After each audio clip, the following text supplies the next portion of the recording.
handlers and also users. Riwruog mar lakteche pachoka KMPDU koro chiwo ndalo 7 ne tend kaontis mondo mi ochul lakteche kao kamano to gibiro dhi e ng'anyo. Lakteche go wacho ni higni maoyo 10 nyaka ne chenro mar thieth tere kaontis onge chenro makare mosechuogi mar neno ni chenro go itimo e yo mawinjore.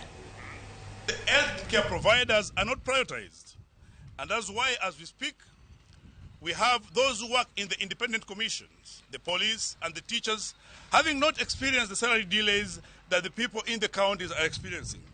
It's a time that the government has to reframe the essential nature of healthcare workers and the essential nature of health service provision. But in the next 7 days, if they fail to comply, we are not going to give a strike notice, but each and every county, the healthcare workers will walk out awaiting for the government to react to these issues and pay the salaries as total reductions.